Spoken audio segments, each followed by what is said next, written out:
President Donald Trump's rhetoric about imposing widespread sanctions on China for propping up North Korea's economy may put pressure on some of its banks and oil companies.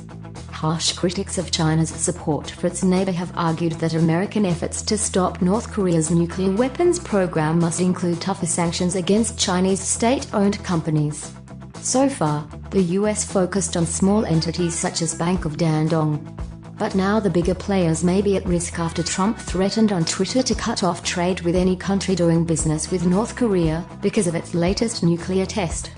One Republican congressman called out Bank of China Limited as a potential sanction target, and Treasury Secretary Steven Mnuchin said punishing specific entities is an option.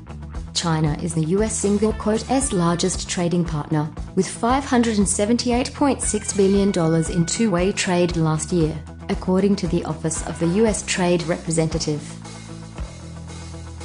UN must impose oil embargo on Korea as soon as possible, Representative Peter King of New York wrote in a September 3 message on Twitter.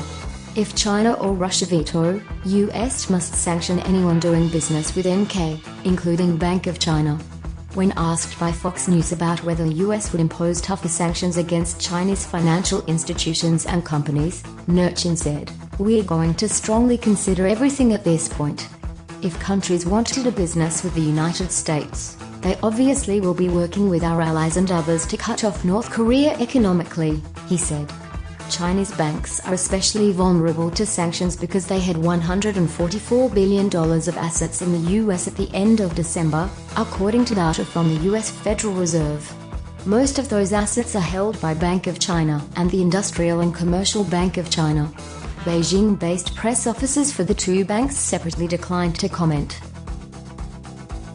The household names, Bank of China, or the Chinese banks on a large scale, would be on the target list, said John Park, director of the Korean Working Group at Harvard University's John F. Kennedy School of Government. Bank of China was the first Chinese bank to set up operation in the US. It currently has 4 branches in New York, Los Angeles and Chicago, with $78.5 billion of total assets. It's a fully licensed bank with services including corporate finance, trade finance and personal finance. The Insurance Corporation of British Columbia started its U.S. operation in 2008. Its financial services holding unit offers securities clearing and financing services for corporate clients. This unit had $40 billion of assets by June, according to its semi-annual report. It also has a full licensed banking unit offering services including deposits, loans, trade finance, settlement and clearing, cash management and bank cards.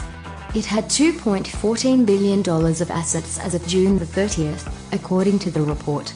China's oil companies also may be exposed. China is the biggest oil supplier for Kim Jong-un's regime, providing almost all the estimated 15,000 barrels a day of crude and products reportedly imported by North Korea, according to the U.S. Department of Energy. Most of those exports are from state-owned China National Petroleum Corporation, the nation's biggest oil producer, said Kim Kyung-soo, a senior research fellow at the Korea Energy Economics Institute. CNPC is the controlling shareholder of PetroChina Company, a Hong Kong-listed company with investors including J.P. Morgan Chase and Company, BlackRock Incorporated and Citigroup Incorporated. CNPC and PetroChina don't have any exploration or production assets in the U.S., but other oil giants, including China Petroleum and Chemical Corporation and CNOOC Limited, do. Also, Sinochem Group in 2013 bought a 40% stake in Texas oil shale acreage from Pioneer Natural Resources Company in a $1.8 billion deal. There's nothing to indicate that any of the other companies sell to North Korea. China's oil companies also buy burgeoning U.S. energy exports, including crude and liquefied natural gas, which the Trump administration has encouraged. CNPC's Beijing-based spokesman declined to comment Tuesday. PetroChina, China Petroleum, and CNOOC's Beijing-based spokesman didn't immediately reply to requests for comment. Sinochem's Beijing-based spokesman didn't answer calls to his office and mobile phone seeking comment. Any US sanctions against PetroChina, or even its parent CNPC, will trigger a tit-for-tat kind of retaliation from China. A comprehensive oil embargo would have to be approved by the UN Security Council, which China can veto as a permanent member. The Council last month agreed to ban North Korean exports of coal, iron ore, lead ore and seafood. China called Trump's threat unacceptable and said September the 4th it is ready to participate in any Security Council discussions. China has always stayed committed to the denuclearization of the Korean Peninsula, upholding peace and stability on the Korean Peninsula, and promoting the peaceful settlement of the relevant issue through dialogue and negotiation, Zhong Shuang, a foreign ministry spokesman, said. Others caution that it's better for the US to cooperate with China President Xi Jinping's government than to slap it with sanctions. That's because China could retaliate against US companies doing business there, such as Apple Incorporated, Boeing Company, Starbucks Corporation, and automakers. Sales in Greater China accounted for about 23% of Apple's revenue last fiscal year, according to data compiled by Bloomberg. Heightened tensions between the two countries could dampen sales of the new iPhone 8, scheduled to debut September the 12th.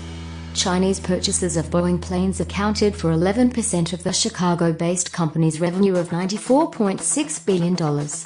We've run our string on bluster, Max Baucus, former US ambassador to China under President Barack Obama, said on Bloomberg television. We have to engage China much, much more than we have in the past.